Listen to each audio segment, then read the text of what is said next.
Welcome back to Get the Check. I'm Maya. I'm Annika. I'm Priya. And today we have some fun stories, and this time we don't have AI, which made me a little happy because I wanted to take a break from it for a week. We'll be back next week, though. Don't worry. Yeah, we're going to cover GPT-5 next week. Oh, and we're going to cover a cool Anthropic research paper and have someone on. Yeah. Anyways, back to the topics at hand. First, we're going to be covering Neuralink. They've been in the news recently, so they're testing their chips in a UK clinical study, and they've also been collaborating on a smart bionic eye. We're going to be covering those stories and then doing a little bit of a deep dive into the history of their product because we've never covered them before. Back to our roots. Yeah. And then we're also going to be doing a generic economy update. So the Fed met last week and didn't raise rates, and there was also a jobs report that's was a little shocking, maybe. The more shocking thing was that Trump actually fired the head of the Bureau of Labor Statistics because of his frustration with how the job report came out. Yeah, that was really shocking. So starting with Neuralink, which is a pretty cool topic because it's a brain computing interface, right? Yeah, BCI space. The BCI space, obviously an Elon Musk company. They have been in the news recently for 2 different trials that they've announced. The first one is a clinical study in Great Britain related to their Neuralink chip and how it is helping patients that have neurodegenerative conditions like ALS or some type of paralysis. And basically it lets patients control digital and physical tools with their mind. And then the other one is separate but very related. They're working on a smart bionic eye, and they're partnering with researchers from the University of California, Santa Barbara, to basically use AI to give blind people scene awareness or basically eyesight. Yeah. In September of last year, they got a breakthrough device designation from the FDA. Mm-hmm. And so the FDA made it very clear that this doesn't mean that they're saying it's safe, but it basically is a designation that a product can get that means that this has the potential to do so much good and be such a breakthrough technology that we're basically going to prioritize getting it approved, assuming the company can show they're meeting the FDA's bar. And they are starting this trial to basically show that. And the way the technology works is it uses a video camera to capture a bunch of visual information, and then it would be attached to a headset or glasses. And it kind of reminded me of when we talked about Tesla's AVs and how they're very dependent on camera technology for sight, because this is basically the same idea, but instead of helping a car see, you're helping a human see. So it's pretty cool. And the brain implant sends signals from the cameras directly to your neurons. And that's how people see. And then the last part of this is basically there is some pushback from professors that say that maybe this would be a little helpful to briefly see shapes and stuff, but it's not going to be revolutionary, versus Elon Musk, who's basically claiming that blindness will be a thing of the past in the next 10-ish years. It hasn't been tested on a human patient yet, but they're saying that by the end of the year they think it will be. That's pretty crazy because I feel Neuralink's barely even been tested on human patients. And the future idea, or what it'll evolve into, is supposed to be a superhuman vision, which includes infrared and the ultraviolet spectrum. Yeah, that part is crazy because it's even someone with 20/20 vision could theoretically opt to use this to get additional vision. So it's glasses? Is that what you said? Yeah, it would either be glasses or a headset. Okay. But theoretically, and we'll get into Neuralink, but theoretically I feel it maybe could just work through Neuralink long term, but I'm not sure. Yeah, because right now they haven't figured out how to access the visual cortex of your brain. But if they were able to do that, then they could send signals to it. And they need somewhere to put the video camera. So that's why it's glasses or a headset right now. That makes sense. Because that's where the video cameras are.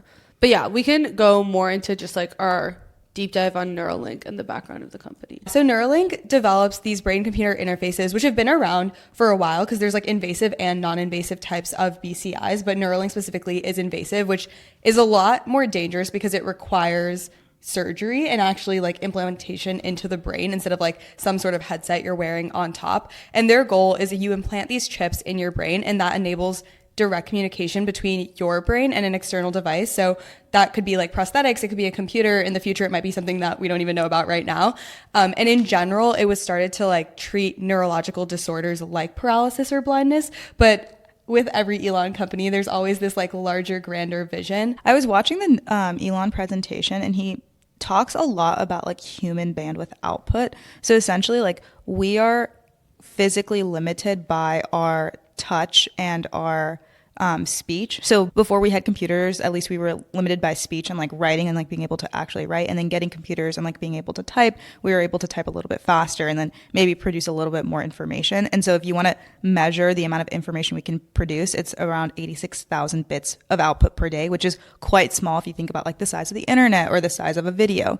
And the other thing is like your input that you're taking in is actually quite larger than your output, because if you imagine like the video you're watching every single day, which is just experiencing life, you're probably consuming around like megabits worth of information. And so what he's trying to say is that we are physically limited about the information that we can intake and output. And so the idea is that the Neuralink chip is going to be the general platform for increasing the input and output of your brain.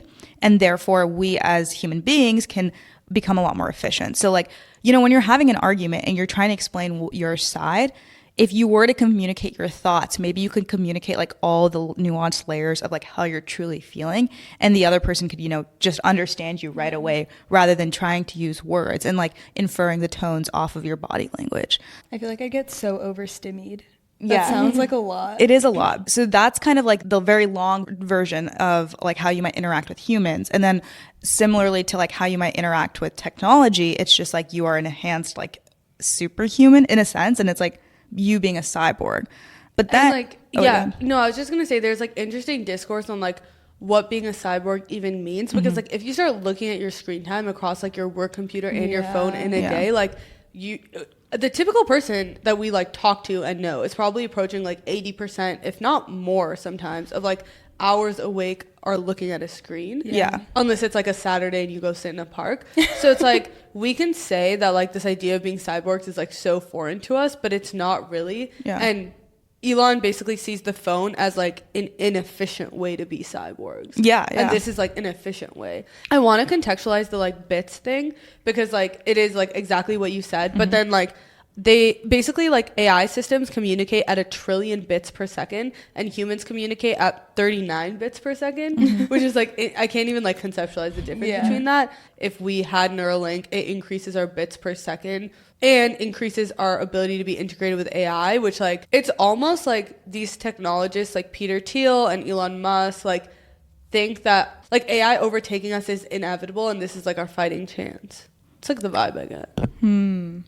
I guess I kind of see that. But yeah, so when they talk about this technology in their presentations, they always say that they want to be transparent. They want to be very open about what they're doing, and that like you're not going to see everyone just have a Neuralink chip like one day. Like it'll be a gradual rollout. The idea is that like over time we will be used to like people having Neuralink chips because they have some sort of disability and it helps them overcome that disability. And then that kind of transitions to like a normal person, not that anyone's really normal, but like someone who doesn't really have a disability having a chip that like enhances their life and like helps them use and interact with technology, and then that just gets expanded on and expanded on. They talk about Moore's law in relation to Neuralink, where as the Neuralink chip gets better and better, like your human bandwidth should also scale like Moore's law, where it's like exponential in terms of the amount of information you both consume and produce. Yeah, that makes sense. And it makes sense that it wouldn't be similar to like AI frontier models that we're seeing, for example, because it involves humans and the brain. And I feel like there's so much of the brain that's unmapped today already. Like there's so much we don't know about it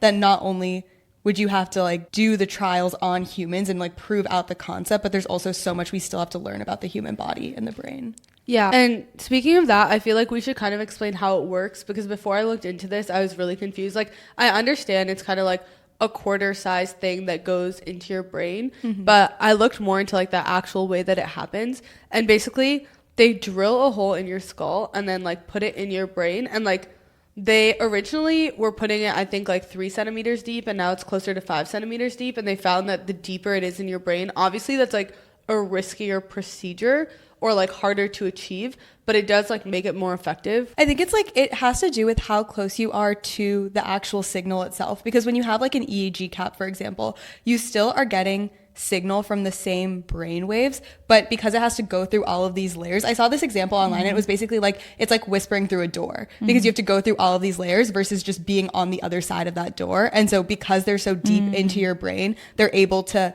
get that signal with much a lot stronger, less noise. Like exactly. read it strong. Okay, That makes sense. So sense. that's like why it's better for it to be deeper. Yeah. Also on the implant, they have like over 1,000 electrodes that like record these neurons. They were saying that they should have like 6,000, and by the end of next year they should have like 16,000, and this basically just gives like more channels into your brain, and then those can detect the neural activity that's happening. And then because the signals are really noisy, basically within the chip they have these processors that clean it and digitize it, and then that sends a signal back to a computer, and they do that wirelessly. And then Neuralink has like their own models. I'm sure it's the same as like Elon's using for other things as well.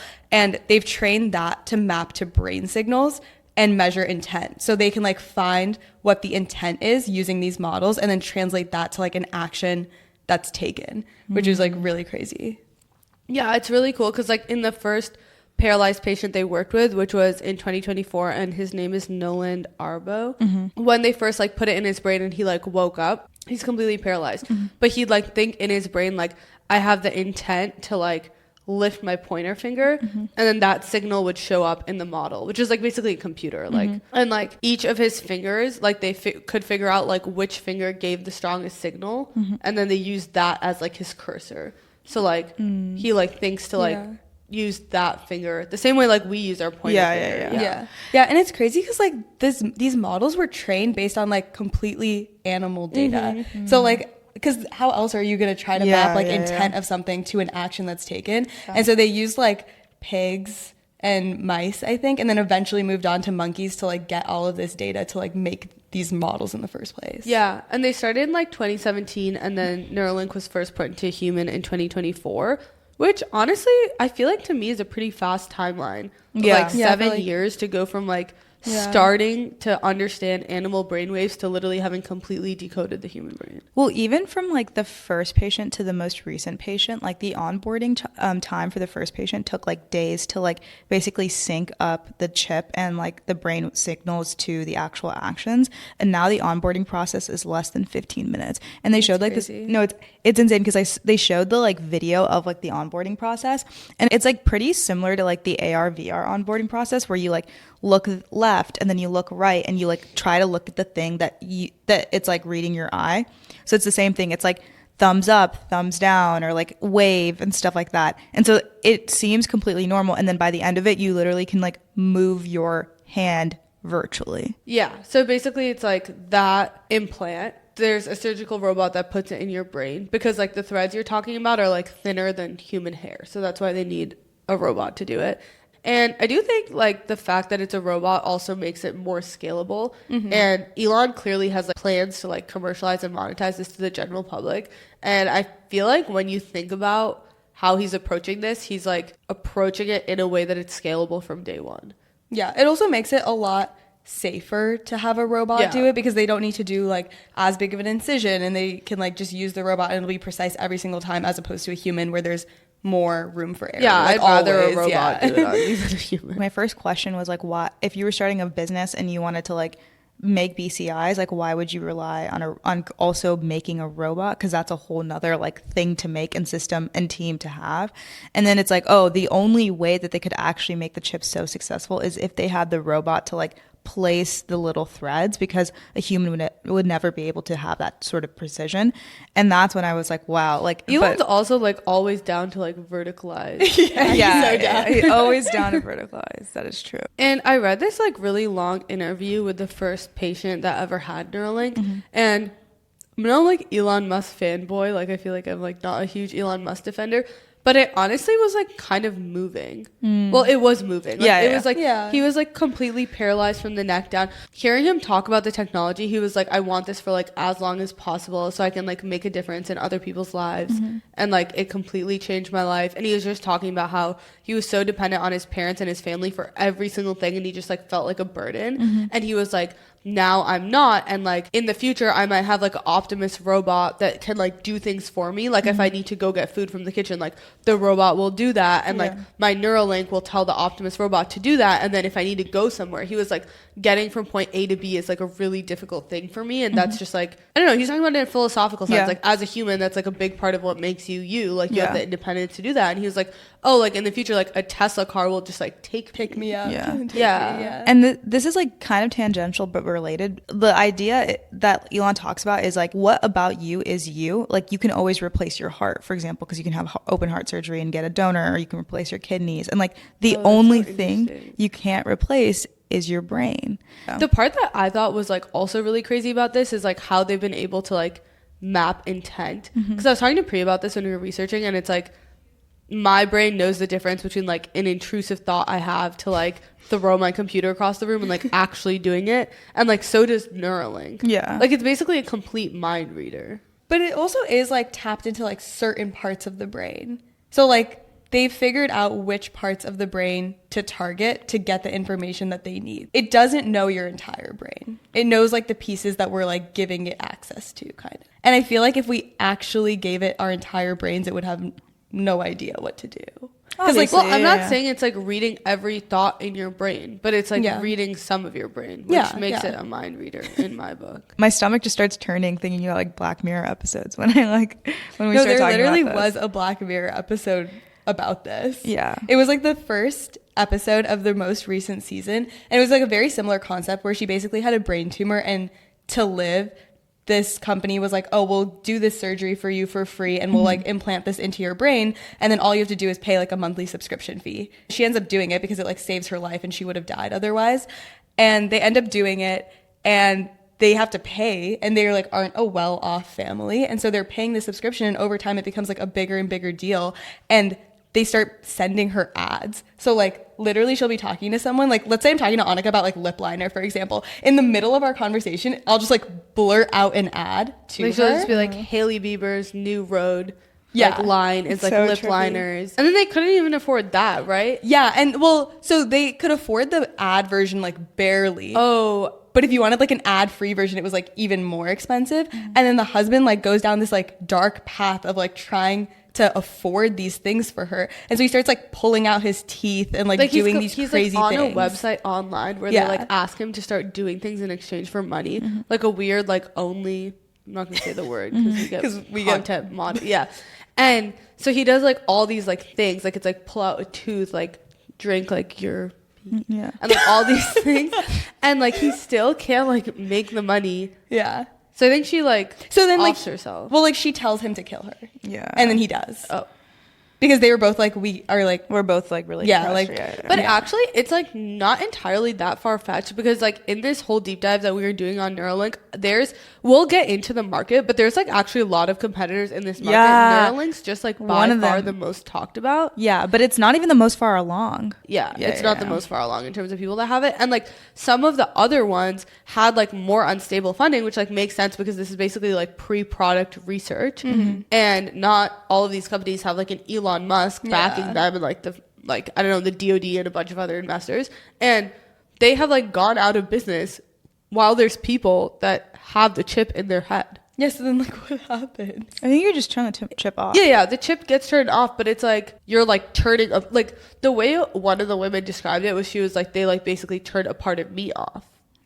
Which makes sense. Like it's that like does make sense. Like like the implication of someone of it. If you're paralyzed and like the only way you can communicate with people around you is like this device or whatever. Technology. Then, that is crazy. And it's not even like it's a company's doing something so unethical, like they just went bankrupt. And like she signed on fully knowing that was a possibility. It just like sucks. And beyond this like Black Mirror episode and situations where people have had like the company turn the chip off from like competitors, there's also other examples of like, for example, China with like some of their workers is using AI like augmented helmets, and they've been monitoring workers' brainwaves. There's like articles about it, not a ton, but there's some articles online about how they're like understanding when workers are stressed during the day, when they're unproductive, and like obviously their PR answer is like we're using their brainwaves to like optimize their work, make sure they're healthy and happy, like make sure they're not overworked. But it's like obviously really scary. And there was an interesting Vox article about like how our brain is like our last frontier of privacy. Like the way you were talking about Elon being like, it's the only thing that makes us human. Other people are like, it's the only thing we have control over. Like, Yeah. Zuck has like farmed literally all of our personal data Yeah. besides like our thoughts that we've never vocalized or written. Yeah. Yeah. Like, sure, you could have AI like predict that, Yeah. but like that's literally the last frontier of our privacy. That's true. Yeah. Yeah. And when I was looking into the China example, that was something they said as well, because like right now they're using EEG caps, which like don't have great signal. So like while you can see what their different emotions are and stuff, you're not actually like close enough to the neurons to be able to like read any thoughts or translate that it's to not like an intent. implant. Exactly. Yeah. Because it's not an implant. But let's say that they did have Neuralink, then like in a place like China, you are literally getting thought policed, because like all of that data would be available to the government, and It then can you be- actually just have nothing. Like, it can be easily weaponized. Yeah. So easily. And like, okay, in 2014, which is so long ago, Florida State Police used brain fingerprinting tech from brainwave science in criminal investigations as basically a replacement for a polygraph. And there's like a couple articles on it online, and I have to think like the technology just wasn't there and the contract ended, because I feel like there'd be like a New York Times article or something where there isn't, but I know the contract was for sure signed. And that's just like really scary, because it's like theoretically like you could totally figure out like if someone like did a crime, like all Yeah. of these other things. But I think it goes back to like what we have access to, because right now like they're specifically translating intent to action, not like your thoughts. Like they can't just like Yeah. put together what you're thinking. They So can't that's put not- together sentences. But they or can put coherent. together like emotions. But yeah, so there are like some more like societal concerns of like how this technology could be used. And I saw this TikTok this girl made that had like millions of likes, that basically like in Trump's big beautiful bill, there's like a line item for like wearable technology. And RFK has said that he wants like every American to have a wearable, of which like Neuralink would be like a logical wearable. Like Yeah. Neuralink is like one of the closest wearable companies to the administration. And then she was just talking about how like Neuralink's doing like more tests in Florida, and like I don't know, like I don't want to say conspiracy theory because she had like a good amount of evidence, but like it isn't any like concreteness to it. And like she was saying that in her video too, but like she was talking about how like a lot of the ICE like detention centers are like near where they're testing Neuralink, and at the same time like Florida's passing more like laissez-faire laws around like privacy with these things, and like your right to like sign off on like medical procedures. And like we know historically that like medical procedures have been done to people against their will by like the government. All of like the MK Ultra stuff that people said was like a conspiracy theory, and then it turns out they're doing it to people in jail. They were doing it to like literally like college students at like Harvard and stuff, I'm pretty sure too. So yeah, it's not like a huge take that I have or something, because like who knows, but it is kind of like scary to have that type of technology in the hands of someone that has like such an overarching other agenda. Yeah, I would they were say. talking about it with like Alligator Alcatraz, because I remember when I was looking into that was like the detention center, the ICE detention center that was close to, where was it? I don't know the exact city, but it's like in all these things are in Florida. Yeah, and it's crazy because like they actually could just do it to anyone in there, and like who's gonna stop them? It's also like if you put people in a concentration camp, you have, which like by the way, like when the Holocaust happened, like again, like a ton of medical procedures were done on all those people. Like anytime you have a concentration camp or like a group of people extremely oppressed, you usually do start like using them to experiment. Yeah. And it's like you could easily be like, hey, if you join our trial, like we'll let you out of this camp. Like I would do that. Like Yeah. I'd rather have a Neuralink than be like locked in a cage. Yeah. So it is like scary. I'm not saying they're doing that. It's just like The sci-fi futures could be true. it like reminds me of the Peter Thiel interview where they're like, "Oh, do you want the human race to survive?" And he's like, "I don't know." I think he is like saying, "I don't know" because of this. Like they all like talk about it in their interviews. Like even Alexander Wang was like, "I'm not gonna have a baby until Neuralink is good enough that everyone has one." Yeah. I don't think it's 10 years for whatever Alex... And like, I think Alexander Wang will have a baby before then, but if he wants to have one. They should have a call sheet market on if Alexander Wang will actually keep his word of not having a baby until it can be Neuralinked. Wait, can't you propose markets on Kalshi? Yeah, you Propose can it. propose markets on Kalshi now. We could propose that. Yeah. Oh, we could. Cool. Should we move on to competitors? Yeah. So yeah, we were talking about like the general BCI space, and there's a couple of ones that I wanted to touch on. One was Synchron. Yeah, so Synchron has so far implanted devices in 10 people, which is more than Neuralink. And as of last year, they've raised $145 million. They have investors like Khosla Ventures, the DoD, Bezos, Gates, like top names. Yeah. And they essentially use a less invasive method where they put the device in the bloodstream via the jugular vein. So it's like in your neck, kind of. It's more of an endovascular surgery rather so scary. than an open brain surgery. But it's like, it's better for you. So Elon once was like talking about how it could be like a neck thing, like also that. And then like the audience was like he was talking about it publicly, and then he's like, oh my God, like we're not like cutting people's heads off. Like, don't worry. Wait, which one would you guys rather have? The neck jugular? One. The neck one, yeah. The neck one is like, It's objectively safer. Objectively It's safer. But like, there's something about it. yeah, but there's also something about getting your skull drilled into too. Yeah. Wait, I definitely think it should just be the neck You one. know, I think the reason why like the neck thing is like more perturbing is because there's like more empirical examples of like someone getting their dying neck because of it. slit, Yeah. versus like we don't hear about like brains getting drilled into, so you're not really like visualizing it from like a ton of movie scenes. You know? Yeah, I know Yeah. what you're saying. Because like I've been watching Severance, and they have been showing those brain scenes, and it's like extremely off-putting.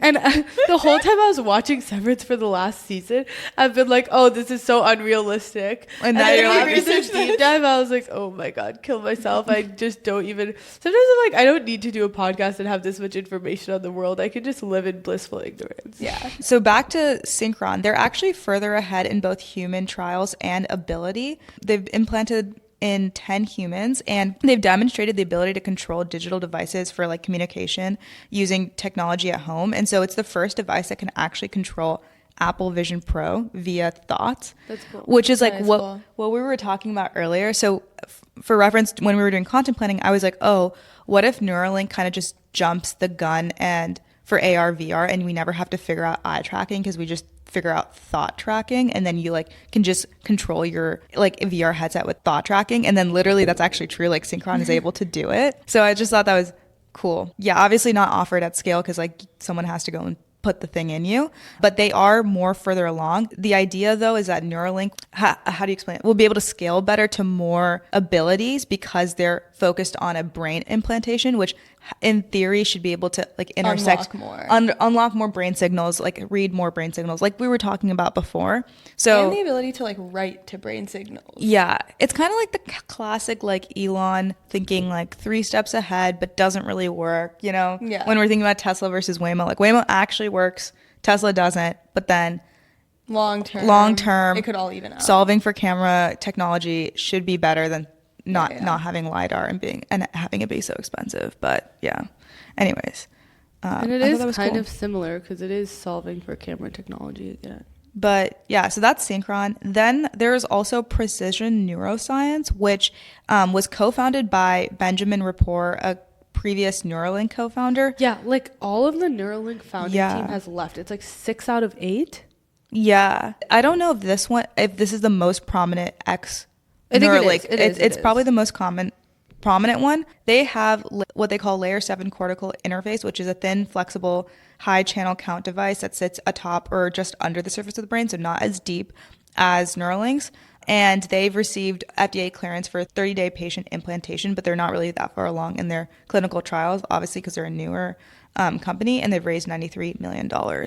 And then the final one is BlackRock Neurotech, which is one of the oldest technology companies and then has like a lot of experience of BCI, but they're kind of like the dinosaur in this space. And so they're not moving as fast. And like, I think probably have like more archaic takes or ways to do BCI and maybe not as cutting edge. I don't know too much about them, but basically as of today, Synchron is considered the most far ahead competitor. And like the interviews of the Synchron founder are interesting too, because he basically says that like they're prioritizing like paralyzed patients, whereas like Elon's prioritizing a generalized solution, and that's like what accounts for a lot of the delta between their approaches. I was curious about the whole like co-founders, all of the Neuralink co-founders kind of leaving and starting their own thing.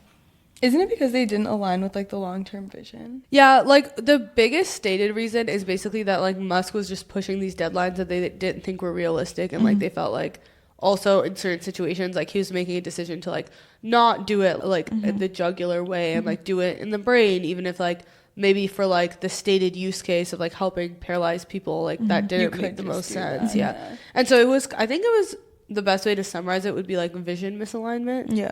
It's kind of like, okay, do you take the opportunity to change lives today, or do you take the opportunity to change all of humanity faster at the sorry, but I get what you're saying, but like you're saying, like do you prioritize lives? Do you prioritize helping people that have like actual ailments, like they're paralyzed and stuff today, or do you prioritize like the long-term future of humanity? I don't even think that's the trade-off, because I think like helping paralyzed patients, like I looked at some polls and it's like if you poll the public and you're like, do you think a paralyzed person should like get Neuralink, everyone's like yes. And like, are you fine testing on animals, are you fine like testing even on people? It's like, yeah, if like a paralyzed person like wants to sign up for Neuralink, like who am I to say no to that?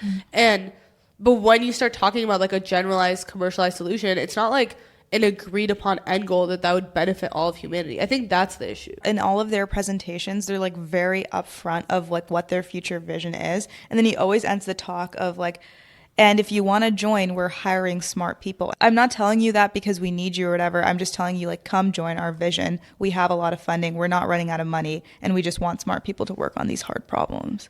Yeah, in a way, it reminds me of like the nucleus genomics difference of like them offering you a way to see the diseases your embryo will have that everyone's like, oh, sick. And then they're like, and also like pretty soon you can see like hair color, eye color, and IQ. And then everyone's like, oh, wait, like, I mean, yeah, like nucleus genomics isn't that effective at doing that right now, but it's kind of a similar thing where people are like, oh, wait, now like I'm not so sure. I don't know if it's like super similar to nucleus genomics just because of the fact that you're essentially...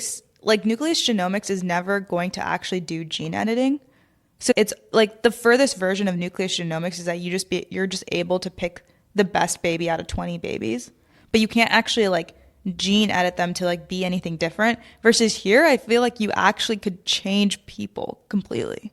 Yeah, I agree. I'm just saying like the comparison I'm trying to say is like when a questionable technology is clearly helping people avoid or fight like tragic things like Down syndrome, if you don't want a baby that has that, like ALS, paralysis, like those types of things, it's very easy to rally support. But then like when the same technology is applied to other spaces, that's when people get really yeah. Like not even like comparing the impact of nucleus genomics and Neuralink. I think that they're just good examples of like things where like when they address disease, everyone's like clearly pro the technology. Yeah. And when it leaves the realm of disease, it like becomes controversial. Yeah.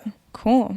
But yeah, that's Neuralink for you. Pretty crazy. So moving on, Trump recently fired the commissioner of the Bureau of Labor Statistics after a weak job report. He basically believes that the numbers are rigged and that they're not true. And the monthly job report showed that there was weak hiring in July, and it was a large downward revision to job growth. And this is following the Fed meeting 2 days prior, where they decided to not cut rates and keep rates steady.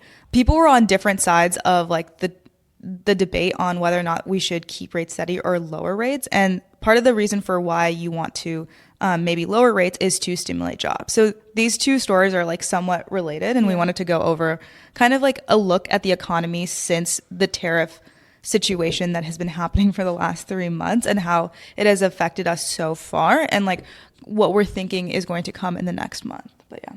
Yeah. So last Wednesday, they decided to keep rates the same. And this was the 5th consecutive meeting where rates have stayed the same. And Trump has been pushing really hard ever since he was elected into office that we need to lower rates, because if you lower interest rates, then you're in theory like stimulating the economy and people will spend more money.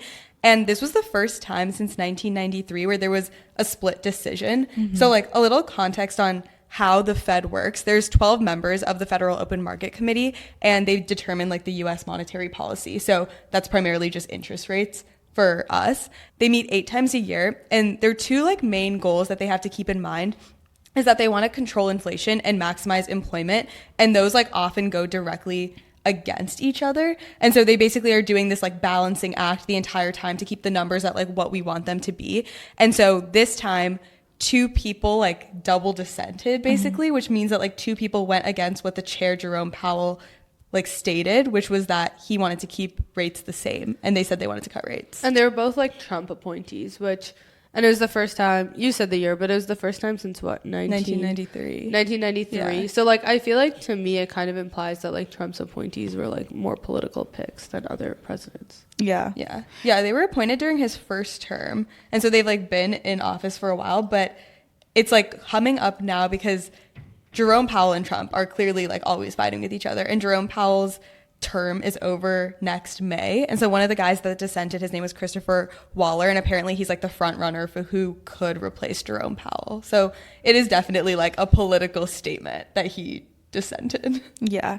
And the reason for why they kept the rate the same is that the inflation is still above its 2% target. And so I think Jerome Powell is sticking to the fact that he wants to wait till it's below 2%, regardless of like the low unemployment rate, the slow in hiring, and the moderate growth in the first half of the year, given like the AI boom recently.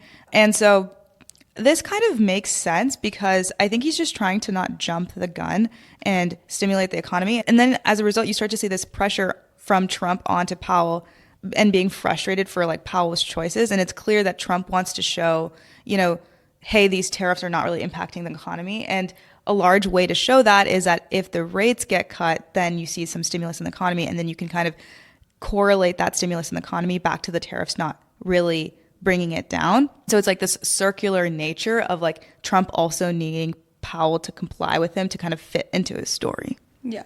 And he's not. And Trump is calling him a stubborn moron. Yeah. On Truth Social.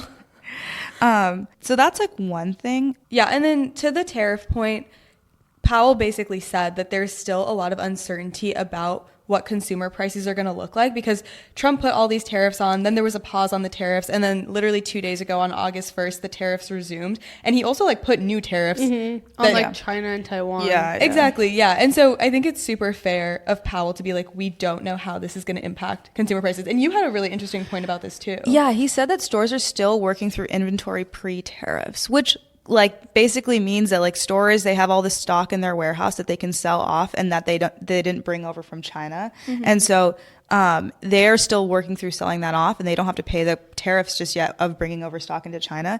And I actually saw this because there was a store that I shop at and like for a little while, like the prices were unaffected. Then like the prices spiked for like a week, but then the tariffs got paused. So then I think they like brought a bunch of like inventory in during the pause, and then now the tariffs are back on, but the prices haven't spiked yet. Because they probably still have that inventory. Yeah. They're stockpiling right now. So businesses are playing this like little dance of like, okay, when are we going to bring in the stock and when are we going to wait to bring in the stock? And it makes sense. And so Powell's just calling this out and trying to say, hey, like the tariffs and the tariff uncertainty, the reason why you haven't seen it in the market just yet is because it hasn't baked long enough. But as soon as it bakes long enough, we're going to see that. Mm-hmm. And I'm not going to preemptively like jump the gun and start to cut the rates. And then the second conversation that I think isn't always had in the media but is pretty relevant is that the US dollar has lost its value in the first half of 2025. Specifically, the dollar index has fallen around 10%. And the dollar index basically measures the value of the US dollar against a basket of like 6 major world currencies. And so we're losing value against like the yen and the euro and the pound. And so central banks worldwide are aggressively buying gold as an alternative to dollar reserves. And so what happens is when the US dollar becomes like less strong, then prices start to go up. So like the cost of purchasing other international goods goes up because your dollar is not as strong, obviously. The dollar's share of the central bank reserves has dropped below 60%, a 2-decade low. And so this is like pretty concerning. And the way that this is all related is that when you cut rates, like when the Fed cuts rates, that obviously weakens the dollar to a certain extent because you're not able to buy bonds and like get that interest or whatever. Anyways, so that it weakens the dollar. And so what Powell's also fighting against is a weak dollar. And so if he starts to cut rates, he starts to weaken the dollar even further. Mm-hmm. Our dollar is losing purchasing power, and that's another reason for prices to increase. Mm-hmm. And so we haven't seen the effect yet, but we will. We will. It's coming. Yeah, it's coming. So. Yeah. Wait, yeah. and some people are actually being like so drama. Like the Commerce Secretary said that Powell's torturing America with high rates. Like they're actually being so drama. Yeah, but what they don't understand is that when you anyways, it's fine. I feel like they do understand. They do understand. Really? It's like all a little game. Yeah. I mean, the other part of the dollar declining is because of the BBB, the Big Beautiful Act. And so like when you add debt, BBB derogatory. But it's like when you add debt, like, okay, when you print more money, the dollar also loses its value. So that's one thing. And inflation also goes up. It's kind of insane how well the markets are doing. Yeah. And what's even crazier is on the release of the jobs report, which we're about to get into, the dollar index fell by 1.28%, which is the most in this year. The market crashed too on Friday. Like the market was like NASDAQ was down like 2 or 3%, I think, because of the jobs report. I know. I was actually so sad because like my portfolio was looking so good from the Figma IPO. And then I was like, oh, what happened? Why is everything else red? And it was literally the jobs report. Yeah. And really quickly, just the other side of like why people want to cut rates, which we touched on, but related to the jobs report, is like their take is that the labor market is deteriorating. And this was before the jobs report even came out. But they basically said that we could proactively hedge against a weakening labor market by cutting rates. And so that was like their main argument that they like came in with, which I guess then the jobs report did come out on Friday and it was looking very bleak. So it's not fully wrong. Yeah. So going over the job report a little bit. The unemployment rate is 4.2%, slightly higher than last time. The revisions were pretty bad. Yeah, so basically like the Bureau of Labor Statistics every month comes out with this jobs report that shows the state of the market, how many jobs were added. Mm-hmm. And so this time it was 73,000 jobs in July, which was below market expectations of 109,000. But then like as more data comes in, because they're doing this monthly, so they don't have like all the pieces yet, they go back and revise like previous job data to make sure that they're keeping like an accurate count of how much the market is actually growing, because that's obviously an important metric to have. And so there are always like upwards or downwards revisions to previous months as this data continues to come in. But this time there were 2 downwards revisions of 258,000 jobs, which is like, that's really high. Like we haven't seen numbers that high. Because it's more than the jobs that they said they added. So doesn't that just make it negative? It's like since April, we've only added 35,000 jobs, which is like nothing. Like our economy's basically been flat since April. Yeah. Yeah. And yeah, it was the biggest 2-month downward revision since April 2020, which was like COVID. So. Right. Yeah, and specifically the industries that lost jobs were the federal government, and every other industry remained flat except for healthcare and social assistance. Yeah. So when we talk about the ones that remain flat, it's like manufacturing, construction, retail, transportation, and this makes sense because it's like So then I read a bunch of discourse about how like tariffs affect jobs, and there's a pretty strong historical precedent for like when there's tariffs, the numbers of jobs go down, unemployment goes up. But specifically in this case, what we're seeing is that like because there's uncertainty in tariffs, businesses don't know how to plan for the future, so they kind of just stay put. So that they can like figure out what's going to happen, and then they can, adjust expectations in different directions. And so right now it seems that like people are not committing to XYZ new project that could expand their business because it's like, well, what if we're about to get hit with tariffs and then we need this extra capital on standby to get us through the winter. So I see why. There's just like so much market uncertainty that it's like it makes sense. Also, if it's like federal employee employment rates going down, wouldn't that also just be because of like his Doge? Like, he's just like fired everyone. That's something from Doge. He's like mad about his own firing showing up in a jobs report. So mad, in fact, that as we said earlier, he fired the commissioner of the Bureau of Labor Statistics, whose name is Erica I'm so bad at names. I think it's McAntifer. Erica McAntifer. Sorry if we're saying her name wrong. Sorry. Anyways, I didn't know he could fire her. Well, it appears he can. Yeah. And basically, like the Bureau of Labor Statistics, like we said, is the one that releases these monthly job reports, and they're thought of as apolitical. And she was like a generally bipartisan person. Mm-hmm. Like she wasn't. This isn't like it's not like a liberal like BLS person, which is just Bureau of Labor Statistics. Well, it's just like it's analytical data. Like how can analytical data have bias in it? I mean, it can, but like that's not like the point of yeah. And basically, he was like, in my opinion, today's jobs numbers were rigged in order to make the Republicans and me look bad. And then he also like accused her of crazy things. Like he was like, she was making the jobs numbers look really good so that Kamala could win. Like he was saying all of these things about her that are just unfounded and but also he's like previously praised the numbers that like she's released when like they look good for him. Yeah. Or that like the department's released. Yeah. He said, surprised. We need accurate job numbers. I have directed my team to fire this Biden political appointee immediately. It's just like very authoritarian to say that like anything that doesn't show up in your favor is like rigged. Yeah. And now the deputy commissioner, William Wachowski is the acting commissioner for the BLS. Yeah, and also like under Trump, they've started deleting like random data sets from the BLS, especially if they relate to ethnicity or like diversity content in terms of like if you're trying to track like Black employment or like Latino employment, like a lot of those data sets apparently like Denise Ross, who's the US chief data scientist until like last year, was like, yeah, I just like went to look for some of the data sets I tracked and they were gone. Crazy. So, and like the reason that came up is because people like Trump is really mad that the BLS is like revising their jobs data, even though that's something they always do when like more information comes out. But then like on top of that, people were like, he's made their job way harder by firing a bunch of them, randomly deleting their data, and basically like just like gutting federal agencies across the board. Mm-hmm. Yeah, because I think they were one of the ones that got hit harder by his they did. like cuts. Yeah. Yeah. So Anyways, I'm not surprised. But I mean, honestly, nothing's like surprising anymore, but it's still crazy. yeah, I was just thinking, I was like, after doing this, I was like, maybe I should wait on investing. I don't know. But then everyone always says you can never time the highs, you can never time the lows. wait, I actually was thinking that I feel like the market has to go down. Like it's like too good, I think.